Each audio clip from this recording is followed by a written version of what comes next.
Dr. Catherine Helm. I'm with Maya, my favorite millennial.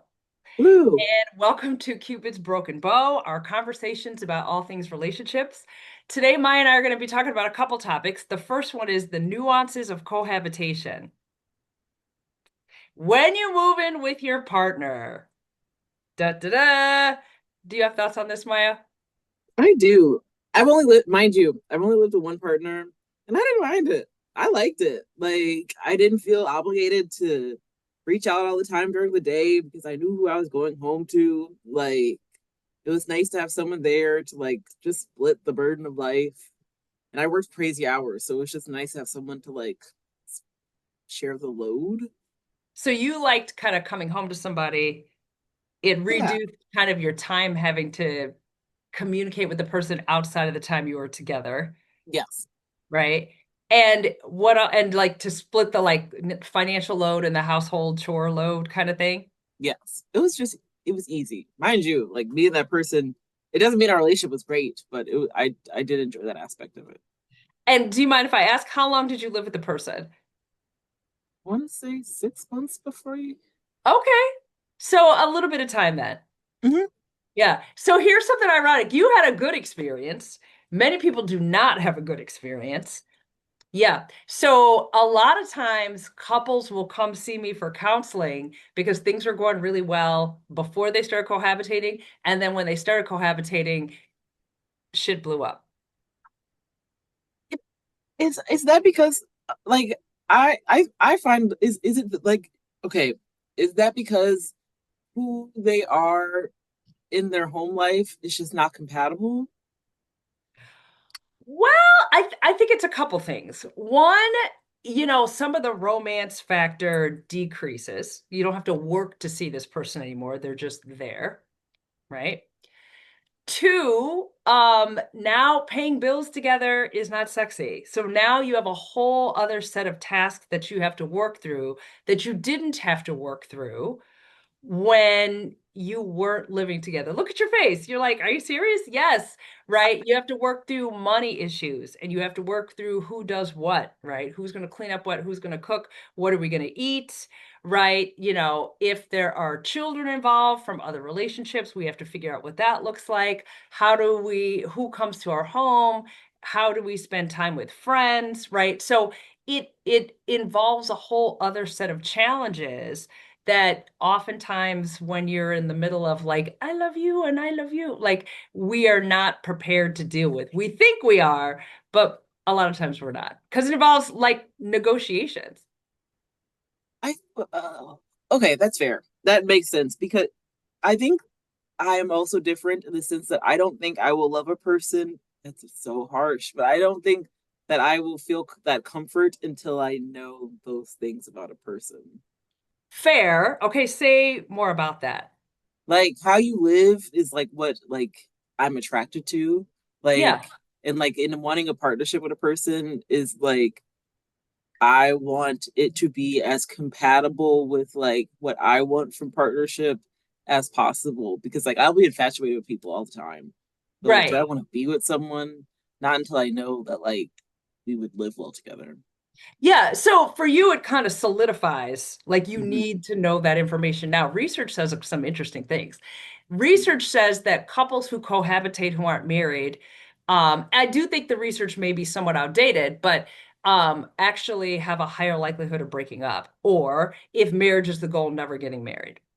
Well, that is also fair because I think also it worked out in my old partnership because I we knew that we were not going to be together forever. We were dating on a Yeah. timeline, so it was very like finite So do you think like dating on a timeline, there's like a discrete ending to the relationship changes what living together looks like?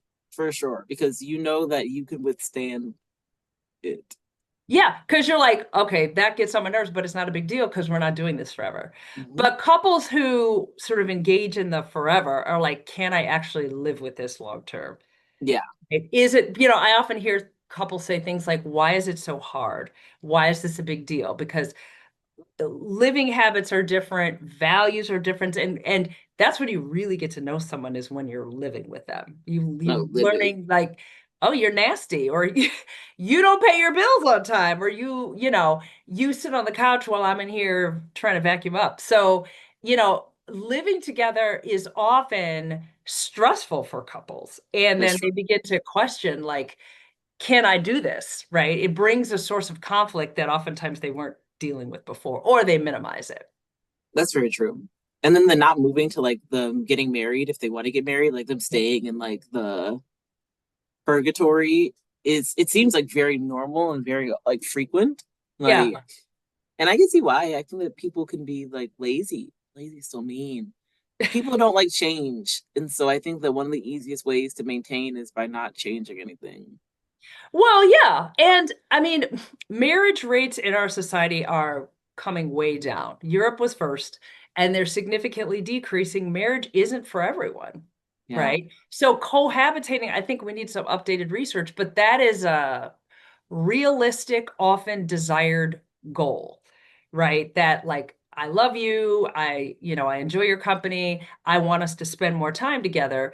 For some people, it's like a natural progression. Some people are like, hell no, I want to be by myself. But for others, they want the comfort of coming home to somebody. Yeah. Yeah. But I do think that people often significantly underestimate that relationship satisfaction can go down once you're living together. Once the shine wears off, then you're like, oh, you leave all your dishes in the sink. You like to go to bed at 9 and I like to go to bed at 2 a.m. You have to Yeah. sleep with a noisemaker and the lights on. And these things are often minimized, but they are quality of life issues and issues of conflict. Can I tell a personal story? Yes, of course, Okay. always. So I think like, my husband is Black British, so he's from overseas. And the first part of our relationship was long distance. And I remember being single, right? Being in my 30s. I had this really nice place. And when he moved in with me, he put all of his, because he likes to cook, kitchen equipment on my countertops. And I was like, what are you doing? What is this? Right? And I was like, I have a problem with this because I like the look of the countertops without it. And he's like, what is your problem? This isn't a big deal. I'm just going to put my stuff here. And so it was the first time I was like, huh. And then here's something else I did, right? So oftentimes straight couples fall into traditional gender roles, even though they may not fit because it's a script that you don't think about. So even though I'm super grown and he was super grown, somehow I decided I would do his laundry. I know, you know me, and I'm sure you're like, who the hell are you? But I decided I would do that. And then I got really pissed that he wasn't appropriately appreciative. And he's like, but I didn't ask you to Mhm. do that. I'm like, bet. So then I got him his own laundry basket and I never did that again because I was like, so here I am thinking I'm doing something out of my love for you. And then I'm getting resentful because you're not appropriately appreciative. And his valid point was, but I didn't ask you to, and I don't need you to. So I never, ever did that again. Yeah. Because what? I'm not about to do this and not what? What? Yeah. Yeah. But I think we sort of play things out when we live with someone in unconscious ways that we don't think about. Sometimes things fall down in terms of people's ability. Like if you have some plumbing skill, then you're going to be the one dealing with all the plumbing issues, right? Sometimes they fall down by stereotypical gender roles, right? But each couple then has to really work through what they actually want it to look like. Most couples have a cursory conversation, but they don't get into the nitty gritty. And then people's expectations, people get disappointed, people get resentful, people get angry because you haven't really thought through all of those things. It's almost like you need like a rent prenup to discuss what it means to live together. Yeah, but even when you discuss it, the reality of it is something completely different. Oh, that's true. You really need to know yourself and each other and what Yeah. works. It's So if hard. you live And alone, test. you think you're easy to live with because you just live with you and maybe a pet that doesn't Or, talk. or you know that you're unhinged living alone. And you know that if someone else lives with you, it's going to be the accountability you need to get your crap together. Yeah. I mean, seriously, right? But there are all these um not discussed expectations, right? Or if you discuss them and you think you're on an agreement and then you live together and the reality looks like something different. So I never want to underestimate how difficult it is can be to live with somebody for some people, right? And then you all your family background gets pulled too, right? Yeah. All that ends up in there too. So, often I work with couples who their relationship blew up when they moved in together. And then we have to talk about like, what do you want it to look like, right? What are the things that trigger you? What are the things, you get into a fight, someone gives you the silent treatment, they're in the same space as you, and now they go behind closed doors and close the doors on you, and they're not having a conversation versus when you didn't live together, you were more likely to have to work it out. So it's not easy. It's not. It's having a roommate, but with love. Yes, with love and sex and all of the things that goes with that. Yes. Much higher stakes. Yeah. Yeah. Do you have any final thoughts on that before we look at our next topic? I think that I need to look within on why I am so nonchalant about cohabitating with partners. Maybe, but one, maybe you're just lucky or easygoing, right? And you had a good experience, and I think that's great. I do think the timeline has something to do with it, though. Do think so too. I think I love my little emotional blanket of Protective. boundaries and timelines. So Yeah. that's probably Yeah. Because if you're just like, I only have to put up with this for 6 months, that's different than, oh, do I have to put up with this forever?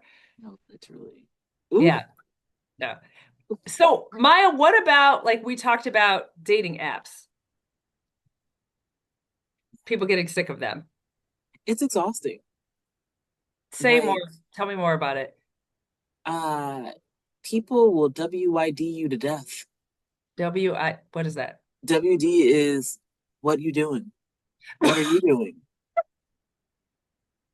It is so boring to it. I like it's so difficult to be a conversationalist over messaging with a person you don't know and Yeah. no like stage directions. So there's no like so and so chuckled as they received your message. Like, hell with Yeah. that. It allows all kinds of it allows the superficial, right, where you don't really have to get to know someone. Right. I think that there's like dating app fatigue Yes. where, that you get swiped. I mean, it allows you a larger selection of people than what you would meet without them, but it also highlights all the superficial qualities that get in the way of really getting to know someone. Yes. Right. And you either like come into your boundaries like very quickly or it gives you room to like not articulate your you comes into your standards very quickly. You can be very like cut and dry or your standards take a backseat. Okay. Can you talk a little bit more about that? Yeah, like you may not want to, some people don't want to have hard conversations like in the apps. They prefer to have that in person. Yeah. Or some people have the hard conversations, their hard nose in their bios. So it leaves, well, it's hard because like it like leaves room for interpretation. It doesn't leave room for interpretation. It doesn't leave room for conversation. So it can either be you are cutting people off who you might have an opportunity with, or you are not getting to those hard conversations early enough and you're already infatuated with someone who doesn't meet your Fair. standards. Fair. I think those are some great points. And I also think that it allows you to project who you think someone is, which we do in dating anyway. Oh my gosh, this person has all of the qualities that I want, right? And you project who you think they are on top of their profile, Yes. right? And then it's hard when you actually meet them and they don't live up to those expectations. No, literally. You're like, this is not, you're not following the script of our romance novel. What's going Right. But I think that dating projection is a real thing, and it's so right? easy. It is easy, right? I mean, it's in all kinds of psychological theories too that we project our needs and our wants and what we think this person can provide. We create sometimes a fantasy in our head about who we think they are, how we think this is going to go, right? Even for some people, what our children would look like. And Yep. what it does is it puts you in a stage of the relationship that you're not actually in. Would you describe this as like similar behavior to having a crush, or is this worse? Oh, great question. So crushes are powerful, right? Mm. They're really, we start crushing on people right around middle school, like serious crushes, right? Sort of as we're getting into puberty. And crushes are, they have all of the sort of romance to them, the sort of sexual tension and the romance to them, and they're very powerful. And, your brain is firing and the addiction centers of the brain light up, and you're really into who you think this person is because you're fantasizing about them. And crushes live in the space where we know very little about this person. Mm. So that's why they can live freely because you don't actually know the person that you're crushing on. You just know the person, I'm gonna say this real articulately. You just know the person you want them to be, not the person they actually are. Yeah, yeah. Yeah, yeah. Mm. So dating apps are just taking our crushes and jamming them into the digital space. If you're lucky enough even to be able to have a crush on someone, oftentimes Mm. dating apps can, things, come and go quickly. You have a crush on somebody, they swipe, you never hear from them again, right? That's true. You may swipe on someone and never speak to them at all. You're just collecting dust and bones in your Yeah. inbox. Yeah. And if this is somebody who you projected all these things on, you feel a real profound sense of loss around it. Right. And I think that dating apps, again, they're good because they introduce you to people who you wouldn't meet, but they're bad because, you don't know the end of the story. Right. You don't often know that in sort of traditional dating either, but there's no indication of why you weren't chosen. And so then we can create a narrative in our head about we're not good enough, smart enough, thin enough, this enough, right? When you actually don't know. Maybe they found someone else. Maybe they're not dating it out. We don't know. We don't know. And the rejection metrics are high because the options appear to be high. That's true. Yeah. Yeah. Mm. It's not for the faint of heart. It's rough. It's rough It's out there. it's rough. It's also very interesting in New York because you often see the people on dating apps in real life. So it's Oh, like seeing the zeros and ones live. It's crazy. oh my gosh. Have you ever run into like, hey, Where I speak, no, not necessarily. oh yes. I think on a monthly basis, I see someone I've seen on an app. Oh, and you're like this? I'm like, and then you stare for a very long time because you're like, where do I know you from? And once you realize it, it's just, And yeah. do they look like their profile? I have found that a lot of people's heights on their profile do not match their heights in real life. Of course. Also, a lot of people have photos from college or these very important parts of their life, and that moment passed a decade ago. And they don't look like that anymore. Right, which is my point exactly. Like you're putting your best foot forward on these apps, which may not match today's reality of where you're at. Yeah. So people do find genuine love if that's what they're looking for in apps, but I think it's hard. I don't think it's easy at all. Yeah, I have a theory that all of the good app love was soaked up in the pandemic, and now all that's left is a clearance rack. But the clearance rack can have some really good items, Maya. Yeah, it also has loose threads and a stain that you don't know where it came from, and deodorant scrapes on it as well. Yeah. And you Well, weren't those are wearing you just, deodorant yet. I think with dating, it's almost like a job, and you have to open up your mind to the fact that you sort of have to go out with several different people, right? Before you find sometimes what you're looking for, and it's okay to take breaks. You almost have to. Yeah, I mean, Yeah. I we've discussed my dating quota, and I don't think I'm making it in Q2. I don't know. I'm trying to scrape something together over the next 11 days, but it's looking real bleak. Yeah, it's not easy. It's not easy. And sometimes what people say their motives are not their real motives. Yeah. They want their motive to be sometimes. Yeah. Yeah. So I guess the moral of the story is hang in there, take dating app breaks, right? And recognize, right, that keep at it so you find what you're looking for. Yeah. So we were going to talk about the role of social media in relationships. Da da da. I have thoughts. What are your thoughts? I don't post people I'm dating online. You do what? I don't. I don't post them. Right, because why would you? Like, but some people feel very hurt by that. Like they feel like you post your friends, so why wouldn't you post me? And I'm like, "Eh, I love my friends. You're new. Well, right. You're new. So of course, I'm of the age where we had, they were dating sites, not even dating apps yet. And so that's not how I found my partner. And I think it has changed the game so much of human interaction. And everybody's boundaries are different, and nobody's talking about what their boundaries are. So I don't know. I think you're right to not post the people you're dating because then you have to keep posting, right? Because those relationships, unless you're in a longer term relationship or you've been with somebody a while, you're putting your business out there, and we don't know what that looks like yet very early in the relationship. I mean, is that your philosophy behind it? Yeah, but I also respect people who just post like they jump right in, like they're honest and they share what they feel like. I also am not a big sharer on the internet. I don't post that often. I post when I feel like it, and Yeah. even then, so to add a new person to my infrequency, they don't know you. They're not here for you. They're here for me.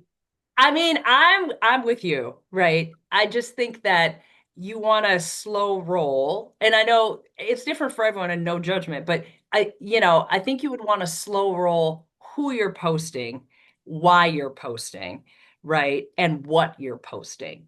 Yeah, what are Hmm. you saying about this? Is it like, are you posting, somebody you just went on a date with? Are you making predictions? I just think you just have to be mindful that whatever you post never goes away. Yeah.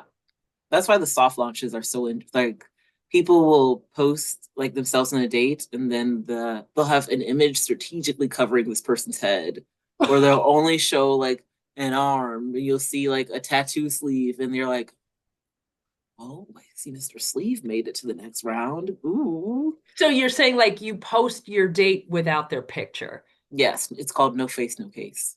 Oh, so it's like I went on a date, but not with who? Yes. I can see that. It works when it works. It also is great for cheaters because like they man, do they get away with cheating? Tell me about that. So if you are in a relationship with someone who doesn't post on social media and they never post your face, you can just continue to cheat in peace. Oh, well, I mean, there is that. But if There. you post somebody, then you also have the opportunity for people to come to you as a woman and be like, "Hey, sister, my friend just went on a date with this man yesterday. Let's chat." Well, true. True. See, that's a whole thing I didn't necessarily think about. It- Oh, it I'm smiling because I'm uncomfortable. Well, well, I just think again, you're putting your business out there, right? I don't know. But I, it's like, would you like to be like, is that how you want to find out? Do you want to find out by sharing with social media? Well, right. And then do you want somebody to post about your partner cheating on you on social media? Like, where does it end? It Where does it end? does. So I'll tell you a story. The first time, and I won't tell you how long ago it was, I had a couple come in to show me their text messages for their argument. I was shocked. Not anymore, right? But I was shocked. This was sort of the early look at how communication patterns are changing. And now I see all kinds of couples where, the conflict is you're liking these people's pictures, right? You're sending DMs to so and so. You didn't change your status when I changed my status, right? And people are having all of these very public um I don't know the word I'm looking for, kind of showings of their relationship, fights over social media.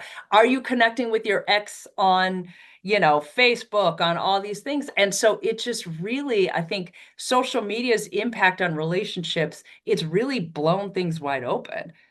It has. And when Instagram was in its early days, it used to show the activity. So you'd be able to see in your page what people were liking. Ooh. People were being exposed for their sexuality because you're Oh, liking thirst traps of all genders. People are yeah. getting chose with their secret role. It was whew, the wild, wild west. They So changed that, I take it. they did. They did. They did. No, but people watch how many followers you have to see if you have a new Yeah. follower. They watch who you're following. It's a lot. Yeah. I mean, people are using it for great detective work, I right? mean, But if you FBI agents. I know I'm pretty old school, but I think you have to ask yourself, what are you posting and why are you posting it? Right? It's easy to say, I'm just posting, right? But, as you get older, the things that you post have greater and greater consequence. It's, I also think it's because of the change in like the meaning of social media. Like I think that like it used to be so fun. It used to be so like it used to be less about social capital. Yeah. It was always about social capital. It used to be less like capitalistic Yeah. and more just like social gain. Like now Yeah. people's whole livelihood is tied to social media. People's Sure. identities are tied to social media. When before it was just an app to like hee hee ha ha with your friends. Yeah.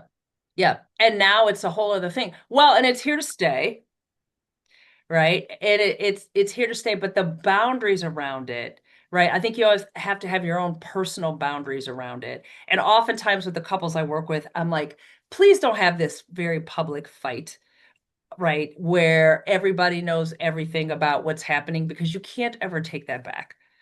No.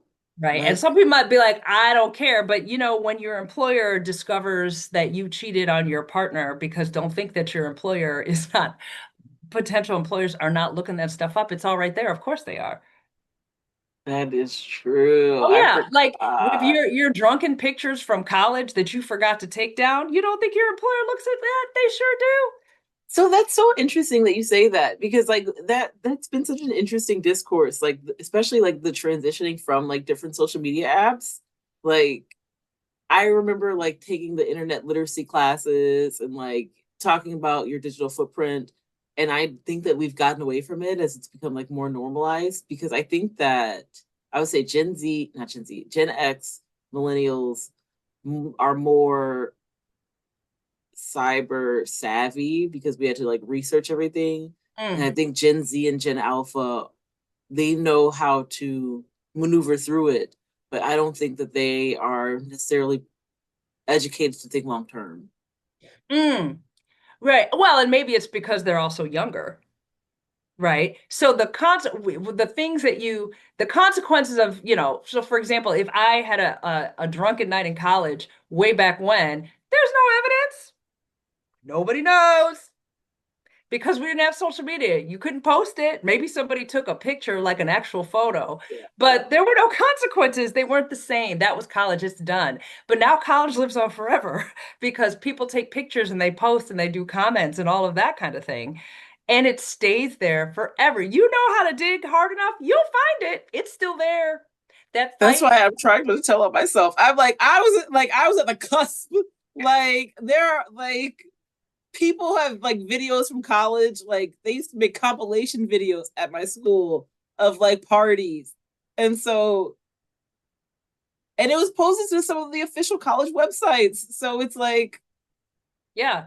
But what was fun then at 20 is can be detrimental at 30. Now, but when you're 20, you're not thinking about 30, right? So I guess I would say, I mean, I walked in on my daughter like a year ago posting pictures of herself. I didn't even know she had TikTok, right? T Talking about, get ready with me. And I was like, but girl, you're gonna be late for school. You're not actually ready. And I just had to think, one, I did not know she had TikTok. And two, for she and her peeps, that's normal. She has 200 followers. That that's that's probably just classmates too. It is. I don't have 200 followers of anything. So, Oh no. and so we've talked a lot about like she's not on, that's the only thing that she's on. And this has been really interesting. I think we have to talk more about this. Yes, I think so. I think social media is only going to get stickier. I agree. I think it's going to continue to evolve and impact relationships in ways we can't even predict yet. Indeed. We didn't even talk about the AI of it all. Oh, Lord, that's a whole other episode. All right. Yeah, Well, of thank you so much for joining me today. course. Okay.